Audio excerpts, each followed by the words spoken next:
এই চট্টগ্রাম থেকে স্বাধীনতার মহান ঘোষক প্রেসিডেন্ট জিয়াউর রহমান সাহেব দিয়েছিলেন। এই চট্টগ্রাম থেকেই ইসলামী রাষ্ট্রের ঘোষণা হবে। সুতরাং আমাকে যারা রাজাকার বলবে তারা পিতৃ পরিচয়হীন অবৈধ সন্তান। 1971 সনের শোনো মুসলমানেরা, বিড়ালের মতো 500 বছর বেঁচে থাকার কোনো লাভ নাই। সিংহের মতো 1 ঘন্টা বাঁচতে চাই। প্রধানমন্ত্রী সুদ্ধা অন্তত 3 শতাধিক পার্লামেন্টের সম্মানিত সদস্যরা সেদিন বসা। 1997 সনের বাজেট বক্তৃতা যখন আমি করতেছিলাম, ডক্টর কুদরতে খোদা, নাম রাখছে কুদরতে খোদা, আসলে গজবে খোদা। এই লোকটি নাস্তিক, ইসলামের চূড়ান্ত দুশমন। তার প্রণীত শিক্ষা ব্যবস্থার যখন সমালোচনা করছিলাম, ট্রেজারি বেঞ্চ থেকে আমাকে বলা হলো রাজাকার। আমি আমার সমস্ত শক্তি একত্রিত করে বলেছিলাম, শুধুমাত্র হিন্দুস্তানের রাজাকারেরাই আমাকে রাজাকার বলতে পারে। আমি বলেছিলাম 1973 সন পর্যন্ত আমি বাংলাদেশের কোন রাজনৈতিক দলের নেতা এবং কর্মী ছিলাম না। আমি রাজাকার নই। আমাকে রাজাকার বলে যদি তাকেও প্রমাণ করতে না পারে 10 কোটি টাকার মানহানি মামলা দায়ের করব। আমার এই বক্তব্য সারা দুনিয়া শুনেছে। পার্লামেন্টে আমার এই বক্তব্য রেকর্ড হয়ে আছে। সেদিন 3 শতাধিক পার্লামেন্ট মেম্বারের কেউ আমার চ্যালেঞ্জ গ্রহণ করেন নাই। যে কোনো ব্যক্তি পার্লামেন্টে গিয়ে আমার বক্তৃতা দেখে আসতে পারেন। এরপরে 1997 সনের 7ই অক্টোবর দৈনিক জনকণ্ঠ পত্রিকা যখন আমার বিরুদ্ধে লিখলো, সেই পত্রিকায় সাইদির ওপেন চ্যালেঞ্জ 8ম পাতা, 1997 7ই অক্টোবর, এত বড় 2 কলমে হেডিং। সেখানে আমি বলেছি, বাংলাদেশের সকল সাংবাদিক, গোয়েন্দা বিভাগ, বাংলাদেশের সকল বুদ্ধিজীবীকে আমি আমার পিরোজপুরে আমন্ত্রণ করছি। আমার উপস্থিতিতে যদি কেউ প্রমাণ করতে পারে বাংলাদেশের স্বাধীনতা যুদ্ধের বিরুদ্ধে আমার কোন ভূমিকা ছিল, সজ্ঞানে স্বেচ্ছায় জাতীয় সংসদের সদস্য পদ থেকে পদত্যাগ করব। 3 বছর পার হয়ে গেছে, আজ পর্যন্ত কেউ এই চ্যালেঞ্জের মোকাবেলা করে নাই। সুতরাং আমাকে যারা রাজাকার বলবে তারা পিতৃ পরিচয়হীন অবৈধ সন্তান। 71 সনের শোনো মুসলমানেরা, 1971 সনের কোন কাদা সাইদির গায়ে লাগে নাই। আমাকে রাজাকার বলে জনগণ থেকে বিচ্ছিন্ন করবা, জনগণ থেকে আমার বিচ্ছিন্ন করা যাবে না। কারণ এই জনগণ আমার জন্য আসে না, এই জনগণ আসে আল্লাহর কোরআনের জন্য।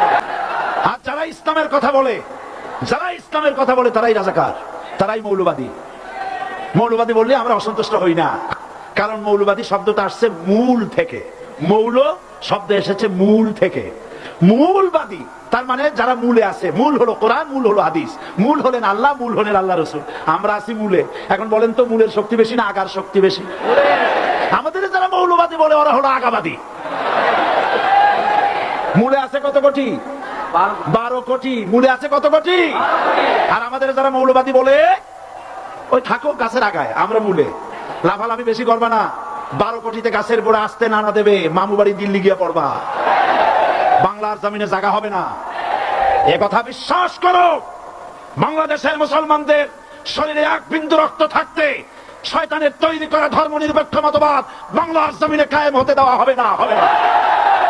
কারীম সাল্লাল্লাহু আলাইহি ওয়াসাল্লাম কোরআন প্রতিষ্ঠার জন্য আন্দোলন করেছিলেন। আয়াতুল কুরসি আমাদের সে কথাই শিখেছে। আল্লাহ রাব্বুল আলামিন বলেন, আল্লাহু লা ইলাহা ইল্লা হুয়াল হাইয়ুল কাইয়্যুম। প্রাণ করে পড়েন, আল্লাহু লা ইলাহা ইল্লা হুয়াল হাইয়ুল কাইয়্যুম। আল্লাহ হচ্ছেন তিনি যিনি ছাড়া কোনো ইলাহ নাই, আইনদাতা নাই, বিধানদাতা নাই। আমরা মানুষের তৈরি করা আইন মানি না। 12 কোটি মুসলমানের দেশে আইন তৈরি করবে মানুষ, আমরা মানব না। নির্বাচন ঐক্যবদ্ধ ভাবে হবে এবং কোরআন হবে, আল কোরআনের পার্লামেন্ট হবে বাংলাদেশে। এই চট্টগ্রাম থেকে স্বাধীনতার মহান ঘোষক প্রেসিডেন্ট জিয়াউর রহমান সাহেব দিয়েছিলেন। এই চট্টগ্রাম থেকেই ইসলামী রাষ্ট্রের ঘোষণা হবে। আমি আশাবাদী আপনারা আপনারা অবশ্যই তা পারবেন, আমি 100% বিশ্বাস করি ইনশাআল্লাহ। কারণ যে ষড়যন্ত্রের মোকাবেলা করে স্থানীয় রাজনৈতিক দলের নেতৃবৃন্দ কোরআনের মাহফিল সিনায় এনেছেন, আমি প্রথম দিনই বলেছি চট্টগ্রাম তাফসীরুল কোরআন মাহফিল কোন রাজনৈতিক দলের প্রতিনিধিত্ব করে না। এটা কোন জামাত শিবিরের একক সম্পদ নয়, এটা চট্টগ্রামের মুসলমানদের কলিজার টুকরা তাফসীরের মাহফিল। সুতরাং 144 ধারা 288 হয়ে গেছে, ষড়যন্ত্র পায় পায় চলে গেছে।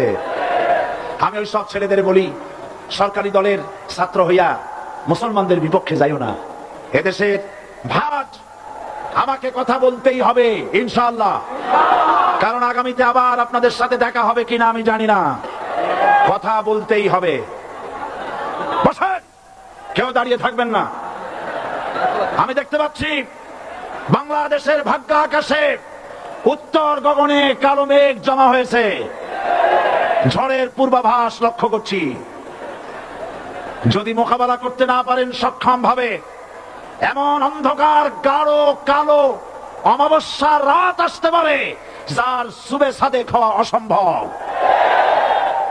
সুতরাং আপনারা কি কাপুরুষের মতো কাফের মুশরিকদের গোলামি করে মরতে চান?